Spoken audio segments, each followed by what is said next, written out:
po. floor. Ilapit Your mo Honor. ilapit mo yung kwan mo, yung Yes, Your Honor. Ah, Galing okay. po ako ng trabaho.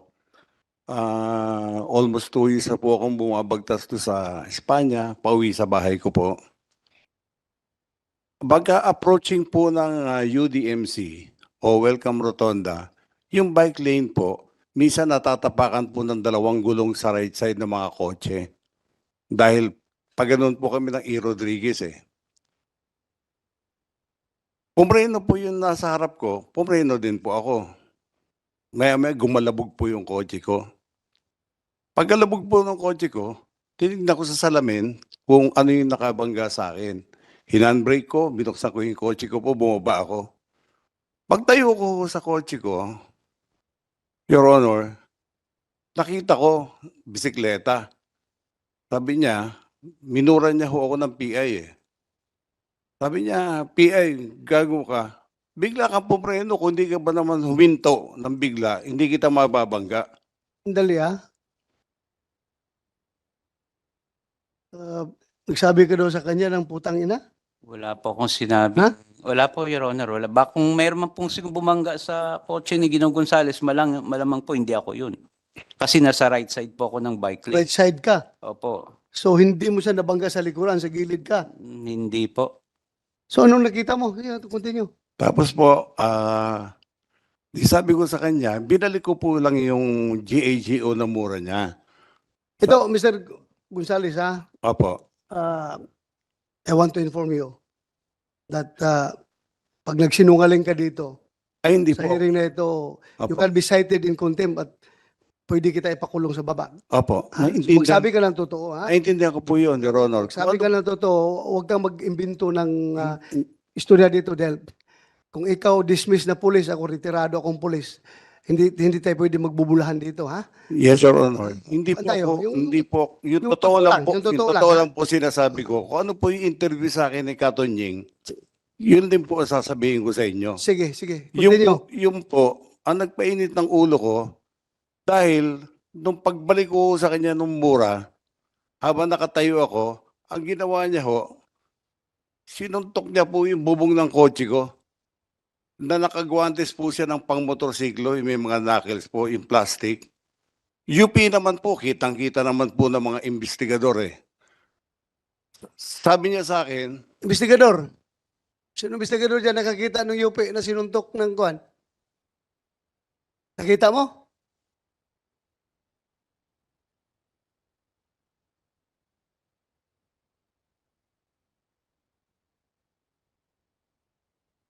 May dent. Saan banda? Take your name and ano. Nagano ka na ba? Nag-swear ka na? Okay. Paano nga? Police Staff Sergeant Peralta po, Your Sige. Honor. Speed investigador ka ng Traffic po. traffic. Pan inspection po nung sasakyan, meron po siya sa bandang roof po nung left side. Saan? Left side po. Left side. Ng roof po. Ng Roof. Sa bandang bubong. Left side ng roof. Apo. Anong dent doon? Nakita mo? May medyo gas-gas po, Your Honor. Gas-gas. Picture po ako. May picture ka. Apo. Yung ba tinapik mo? Yung bubong ng kotse? Hindi po. Gilid lang ng kotse po. Your Gilid ng Nasa kotse right ang side sinabi po mo? ako ng bike lane eh. Nasa kanan po kasi yung bike lane eh. Ito Willie Gonzales at saka Alan Banjula. As far as Yes. both of you are concerned, wala na tayong problema. Kasi nagkarigluhan kayo, yes, Your Honor. Nagkarigluhan kayo. Apo. Yes, Your Honor. Pero my God, please, huwag niyo gawing tanga itong committee na ito na magsisinungaling kayo dito. Yes, Your Honor. Otherwise, may consequence yung pagsisinungaling ninyo, Ayaw kong magsinungaling kayo. Opo, Your Honor. Please, Opo. please, ayaw ko mag-contempt ng isang, how old are you? 63, magsi-64 po, Your Honor. 60? 63 po, Your Honor. 63. Matanda ka lang sa akin ng 2 years eh. Ako 61 ako eh. So, ayaw ko mag-contempt ng Ang sinasabi ko lang, taong na may sakit. ang sinasabi, According to you, may sakit ka, opo. Ang Kaya sinasabi, huwag ka magsinungaling, please. hindi po ako nagsisinungaling po. Sige. Ang sinasabi ko lang po, Your Honor, yung tunay po na pangyayari. Kasi biktima rin ako rito eh. Nawalan ako ng trabaho, na ano ko sa social media, mga anak ko, pamilya ko. Naku, hindi naman ho sinuntok yung kotse ko. Siguro yung bangga lang ko sa bumper ko, pagpapasensyahan ko na eh. So, you confirm na merong Nung in-inspect ko po, Your Honor, may nakita lang po akong parang nakita ka. meron po. Then Ah. Hindi mo tinanong yung biker na ikaw bang gumano nito? tinanong ko po, Your Honor, ang inamin niya lang po may parang tinapik siya. May tinapik siya. Apo. Hindi mo tinanong kung saan siya nagtapik. Investigador ka eh. Ano? Tinanong ko po, Your Honor. So, saan daw siya nagtapik? Doon naman daw po sa may bandang sa side po ng bike lane. Sa side ng bike. Eh bakit mo you took hook, line, and sinker yung sinabi niya na sa bubong yun ang gasgas? Anong investigador ka eh?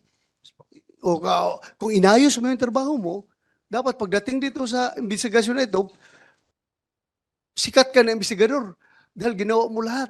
Pero ngayon, magdududa ang tao sa iyo na baka may pinapabura nito investigador na ito. Dahil hindi tinanong talaga kung saan ang kinalabog niya. But anyway, sige. Continue, Willie. Continue. Pagkatapos po noon, dinerty finger po niya ako, humabol ka kung kaya mo.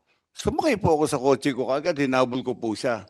Upon reaching Welcome Rotonda, in the middle of the street po, going E-Road and going QA, may kotse po tumabi sa akin. Be sure ha, kung mayroong somebody independent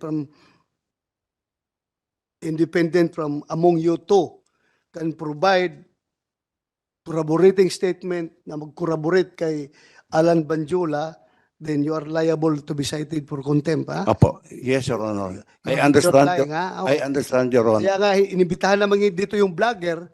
Andiyan ba yung vlogger? Vlogger.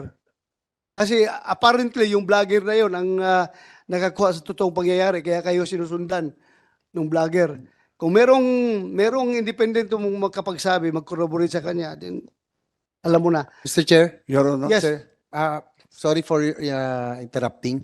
Pero ang sabi kasi ni Mr. Gonzales, naka-gloves si Mr. Banjola na pang-motor na may knuckles. Tama po yun? Yes, Your Honor. Kasi meron ho kaming picture na nakuha. Paki-flash na lang po. Pwede paki-flash yung picture para lang yung image. Yan po, parang close-up image. Parang wala naman siya. May suot ba kayong guantes nun, Mr. Banjola? Naka-guantes ka nun? Naka-gloves ka? Wala pa akong gloves sa... Ayan, Your tama Honor. ba ito? Ito bang Opo, nakikita mo? Wala pa akong gloves kasi nga nasira po yung gloves ko. Oo nga po, itong nasa litrato ngayon, Opo. yan yung incident. Opo. Wala ka talagang gloves. Wala pa akong gloves. Ayan po, yun lang Mr. Chair. Kasi yun po sinabi ni Mr. Gonzales, may glove siya na may knuckle. Oh, Mr. Gonzales, Yes, Your Honor. this picture won't lie. Wala siyang suot na gloves. Ngayon, ikaw pa gumagawa ng istorya, nasuot-suot niya glove na Opo. may hard knuckles. O, tingnan mo, nakita mo. Tingnan mo. Ang makakakita po niyan mismo, yung kanan po niyang kamay, nakagwantes po na makikita naman po ng mga pulis eh. Yung kanang kamay, yun ang kanang kamay niya. Wala ring gloves. Tinatanggal, Bare hands. tinatanggal niya po nung nung dumating na po yung mobile. Kaya sabi ko nga, Ano niya tinatanggal? Wala pang mobile yan, nagtututok.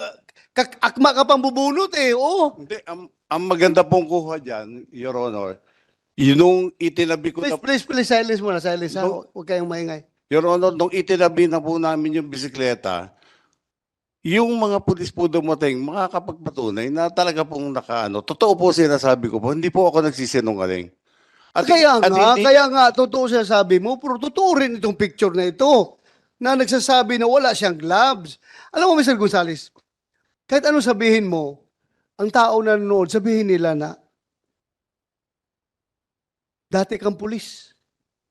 Kagaya naman kung palagi nalang sabi ng mga pulis sinungaling. Pulis ka, di ba? Pulis ako. Hindi po ako. Ayaw natin masira yung organisasyon natin at pag i-accuse tayo na sinungaling. Hindi po ako nagsisinungaling. Your Oo. Honor. Kitang, Paano nga yan? How can you yung kaya ko nga ho i-describe po yung yung guantes niya. sige, describe mo. kulay itim po, tapos meron po na bilog-bilog dito na plastic po, hard plastic. Yung kanan pong kamay niya. Kaya nga, wala mang... Yung kanang kamay mo lang daw, may suot na gloves na may hard plastic. Yung mga biker po, Your Honor, hindi nagsusuot ng gloves na hindi pantay yung dalawa po. Sir Chair, meron din akong Yes, picture right, ng right. right hand niya. Wala talagang gloves eh. Ito, papaplas ko namin dyan. Wala talaga siyang suot na guantes. Nandito na sa cellphone ngayon. Your, Sa- Your Honor, Sandali lang, Mr. Gonzales, sandali lang. sige po. Oh, very clear dito. Oh. Wala siyang hawak, wala siyang gloves talaga. Your At Honor, saka ako ha, biker din ako. opo. Pag magsuot ka ng gloves na gano'n na may hard knuckles, tapos siklista ka, para kang gago. Oh, gago ka. Gago. Magbisiklita ka tapos hard knuckles na, hindi mo man kailangan yan sa bisikleta. Pang motor yan. Your Honor, hindi po ako nagsisinungaling. May mga nakakita naman ng mga tao doon na baka ho nung bago ko siya abutan ay tinanggal niya na po dahil UP po talaga yung kotse ko po. Hindi po mayu-UP yun, ng bare hands lang po, Your Honor. Pero kung ako pasuntukin mo sa kotse mo, Ay malakas. mas malaking UP yung kahit na beer hands ko lang. Gaganon ko Yes yung po. kotse mo. Naiintindihan ko po, Your Honor. Pero Sana, huwag tayong manufacture ng istorya dito, Mr. Gonzales, ha? Kasi hindi po ako nagmamanufacture. regardless kung nasabi mo niya sa ibang forum na naniniwala sila, not in my committee. You cannot fool this committee, ha? Yes, Your Honor. Very clear yung nakikita doon sa picture na wala siyang gloves. Yun nga ho ang problema ko. At the time of the incident po, magkaharap po kami. Nung sinuntok po niya, harap po ako. Malapit po ako sa kanya sa distansya niya. Kaya kitang-kita ko po, naka-gloves po siya. Mamatay man po ang buong pamilya ko. Hindi Huwag po mo ako idamay nagsisinungaling. pamilya mo sa kasinungalingan mo. Hindi po ako Nadamay mo pa yung pamilya mo. Hindi po kasi ako nagsisinungaling, Your Honor. Pamilya mo, idadamay mo kung magsinungaling ka. Oh, yan oh. Tingnan mo yung picture na yan oh. Oh, walang gloves yung right hand niya. Sa incident na po yan, Your Honor. Second incident, Your O Honor. ibig mong sabihin, from yung pagtapik niya ng kotse niya, tinapon niya yung gloves niya, tapos tuloy-tuloy siya magbike. Ang mahal ng gloves na yun ha, yung may nakil, itatapon niya. Hindi ko po alam kung nilagay niya po sa belt bag niya o saan po. Pero basta ako po nagsasabi po ako ng totoo sa inyo, Your Honor. Mataas po respeto ko po sa inyo. Yes. Wala na tayo dyan sa respeto. Ako rin, nagrespeto rin ako sa'yo. Kapwa tao kita. Nagrespeto ako sa aking kapwa.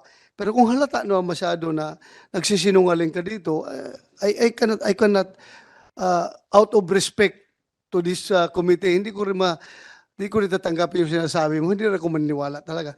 Sige lang, continue. Anyway, after that, please. Tapos po, sumakay po ako sa kotse ko. Hinabol ko po sana siya. Nag-isip po ako, baka madamay pa yung trabaho ko, gulo, bagong opera din ako sa spine. Mahina na rin naman ako. Inisip po, gulo pa to.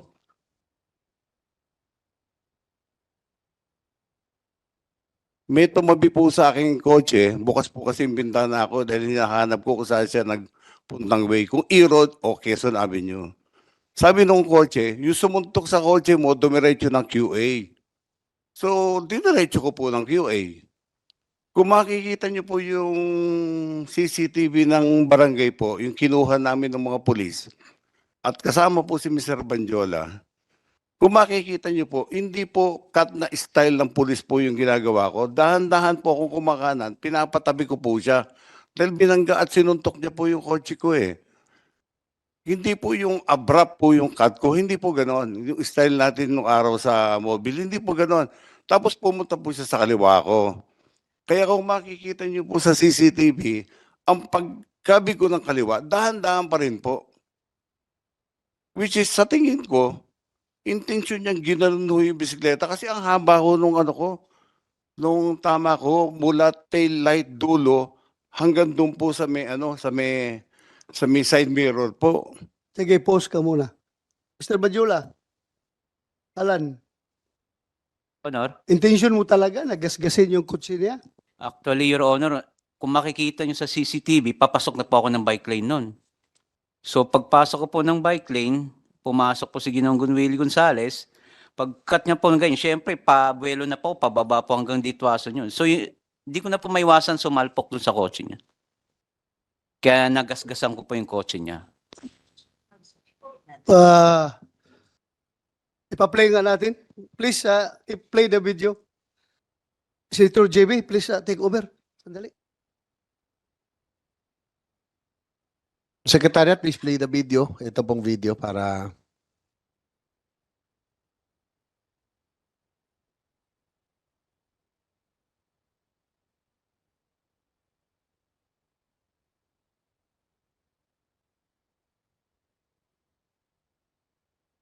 Wala pa? Sige. Transfer. Anyway, siguro Mr. Bandiola, bago natin pagpatuloy sa laysay si Yes, Mr. Your Gonzales. Honor. Opo. Oo. Yung pong sinasabi niya kasi masyadong ano siya, sigurado na merong ka raw gloves. Pwede ba yung unang insidente hanggang sa pangalawa itinanggal mo daw? Pwede bang mangyari yun? Hindi ko po matatanggal kasi Your Honor, doon pa lang sa kanto po ng Welcome Rotonda, may mga sasakyan pong lumiliko doon. Pag nagkamali ka po doon, masasagasaan ka. Saka hindi po ganun kadali tanggalin ng gloves na Dahil alam ko yan, alam nagbabike niyo po din yun. ako. Tsaka pwede ba magka-gloves ka na ano? Ang pang-gloves kasi na may pang-knuckle, pang-motor po yun. Hindi natin ginagamit sa nagbibisikleta. No? Opo. Tama po si Senator De La Rosa.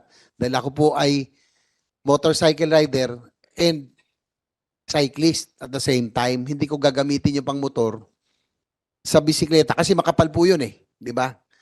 So wala kang, Opo, opo. for the record of this committee, wala ka talagang suot na gloves. Wala po, maski yung mga ano po, alam nila, wala Yung po akong gloves. kiniklaim ng police kanina na merong dent sa kaliwang bahagi ng bubong nung sasakyan ni Mr. Gonzales. Doon mo ba tinapik o sa likuran banda? Actually po, ang bike lane sa right side po, Your Honor. Sa right side, Opo, hindi sa kaliwa. hindi Yung po eh. kiniklaim kasi ni Mr. Gonzales nung malapit Siguro na kung kayo, mayroong, may time ba na pinalo mo din yung ano? hindi po eh. sasakyan? Kung Wala na. siguro mayroong mang pumalo sa kotse ni Ginoong Gonzales, malamang hindi po ako yun. Siguro, ako lang po siguro ang nakita niya that time po.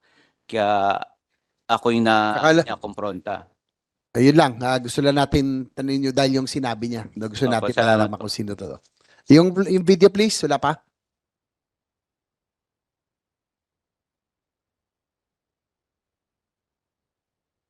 What's si Attorney Joe Anyon? Diyan ka, Jo.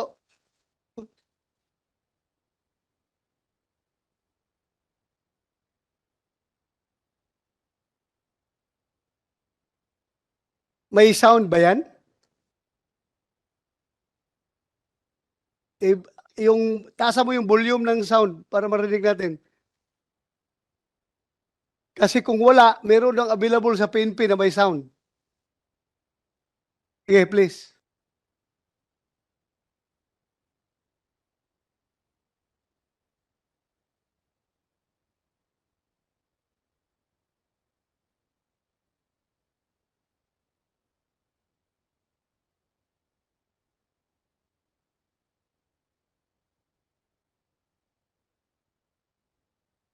Ako ha, nakikita. Pwede mang, Mr. Banjula, Yes po. para bang pwede mang umiwas? Bakit parang maluwag sa kaliwa eh. Tingnan mo nga, i-play mo nga uli. I-play mo uli. Sige nga. Paki-play.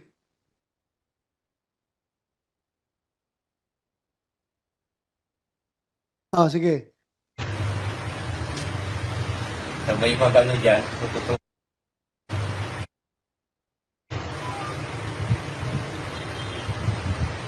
Siyempre, oh.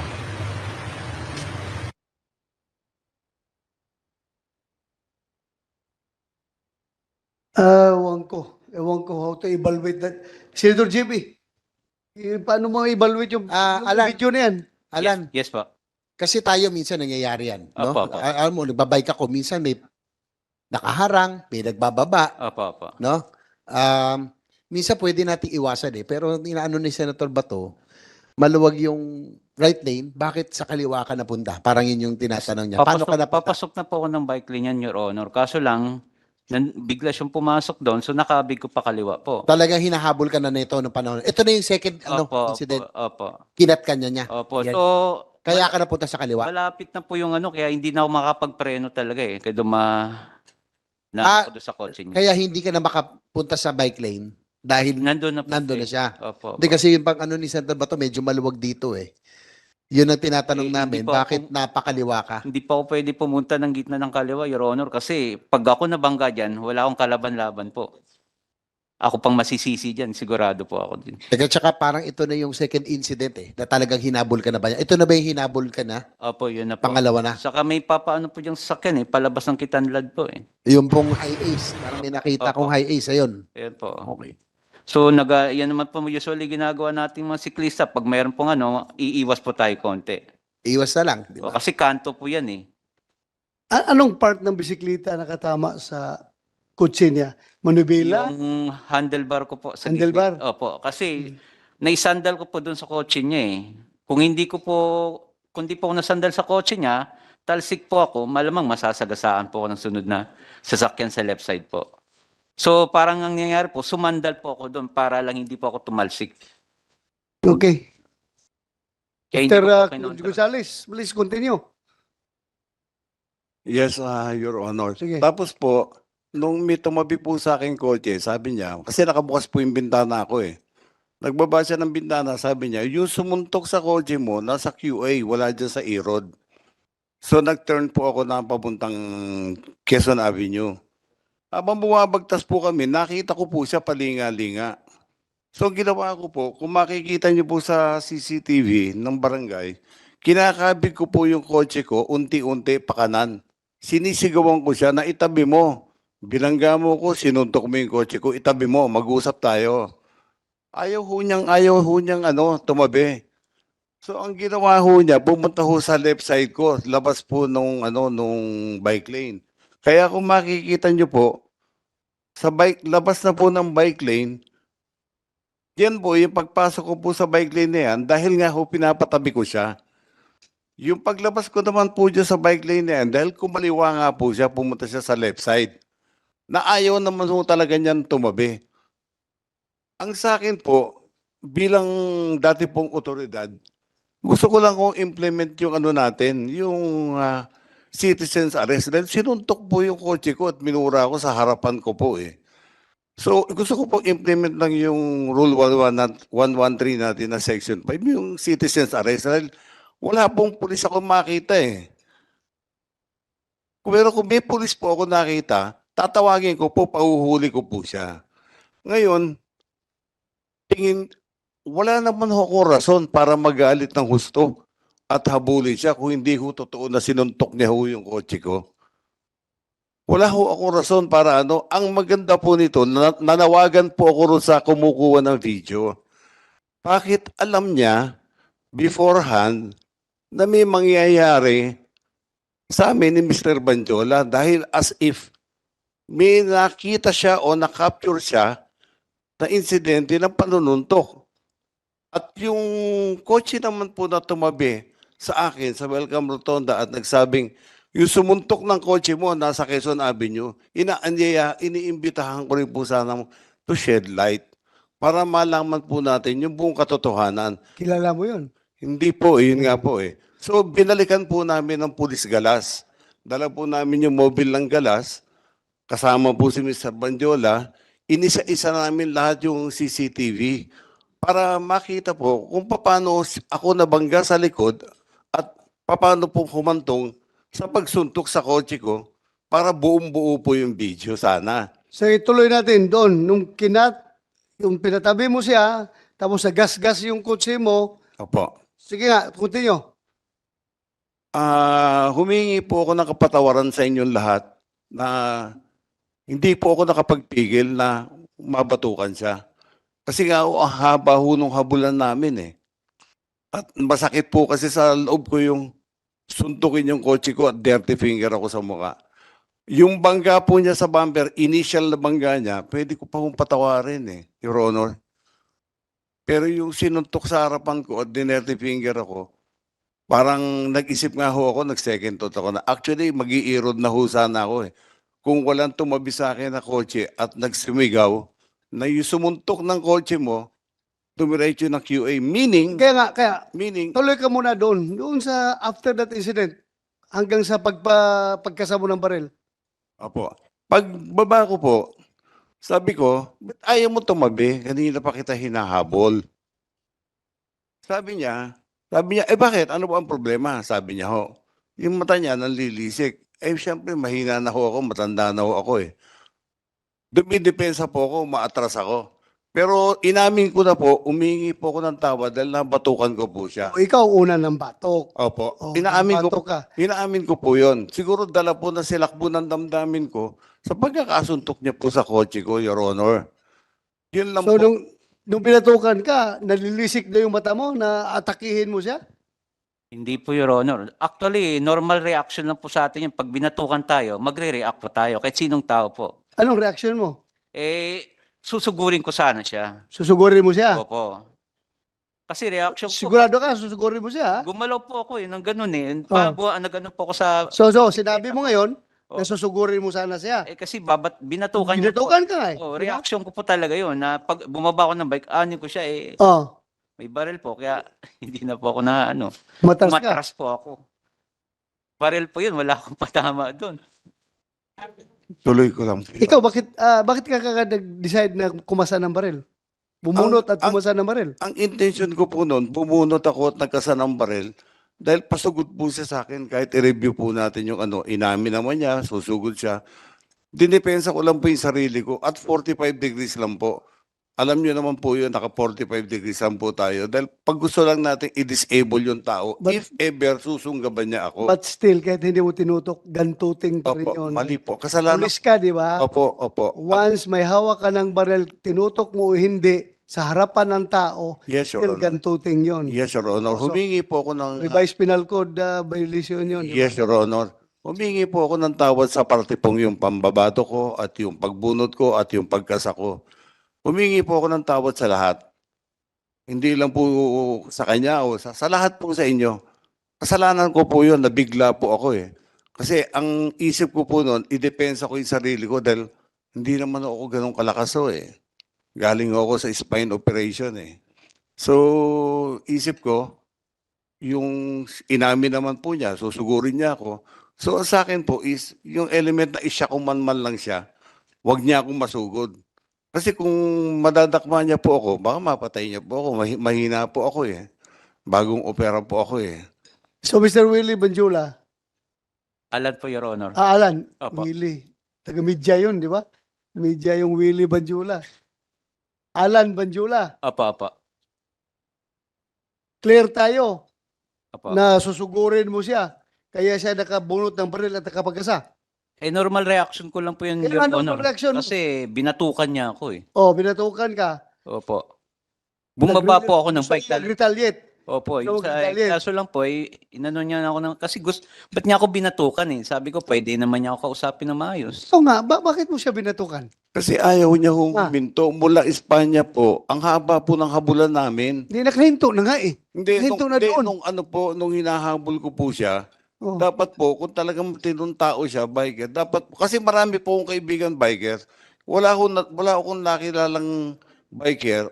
Maski ako po, nagbabike po kami na anak ko dati, nung araw na wala pa ako sakit. Pero hindi ho namin inugali yung mampalo o manuntok ng kotse. Kasi alam namin, masama ho yun. Magagalit yung may kotse po. Ang nangyari ho po sa akin, ulitin ko po, yung galit ko nakita niyo po sa CCTV, pambabatok, pagbunod ng baril, pagkasa. Lahat po yon, iniisip ko yon dahil pasugod po siya sa akin. Aktong susugod po talaga siya sa akin. Siyempre, dala po ng kahinaan ko, may sakit po ako. Ang punto ko lang po doon is, yung takutin siya na wag sumugod. Wag niya akong takmain kasi mapapatay niya ako. Pag bumagsak ko kami, hindi na ako makakatayo kasi galing po ako sa operation. So, ganun po yung intention ko lang. Kaya, Yung baril mo ba, kumpleto ng papilis yun? yes, Your Honor. Kompleto po. Pero kang PTC-4 Opo. para doon. Opo. So what happened after that? EPO, anong ginawa niyo sa baril niya? Sir, yung ginamit po na baril was confiscated by QCPD, sir. Immediately, sir, yung nung nakita natin yung insidente. Sandali ha? That was confiscated after that incident o matagal na? Kung hindi nag-viral yung video, hindi na confiscate. General Torre, Your Honor, what happened sa baril niya? Sandali, General Torre. sagutin Ang ko lang baril po. mo, o sige. Your Honor, noon nasa Galas Police Station po kami, before kami maghiwa-hiwalay, nagka-areglo na kami, hinanap po ng investigador yung papeles ko, ng baril ko. Nilabas ko po yung PTC, registration, LTOP. Sabi ko, pwede ko ring kunin yung baril ko sa bag ko, ilalabas ko. Okay lang ba? Sige po, tanggalan niyo po ng bala. Tinanggalan ko po ng bala. Binigay ko po sa investigador. Sabi ng investigador, Gonzales, pwede bang i-turn in mo ito sa amin dahil sa insidente? Sabi ko, bilang dating pulis, alam ko naman kung walang file case at kompleto ang papers ng baril ko, siguro hindi na kailangan i-turn in. Not unless may magpa-file ng kaso sa akin. However, sabi po nung investigador ko, kasi sabi ni CO, tayo pong mga PNCO, pag sinabi ng CO, sumusunod po tayo kaagad. Kaya ang sagot ko po, sinabi ba ng CO ninyo? Oo, Sargento, sabi niya. O sige, iwan ko na. Resibuhan niyo, turn in ko. Ganun po ako kadaling nag-turn in po ng baril ko po.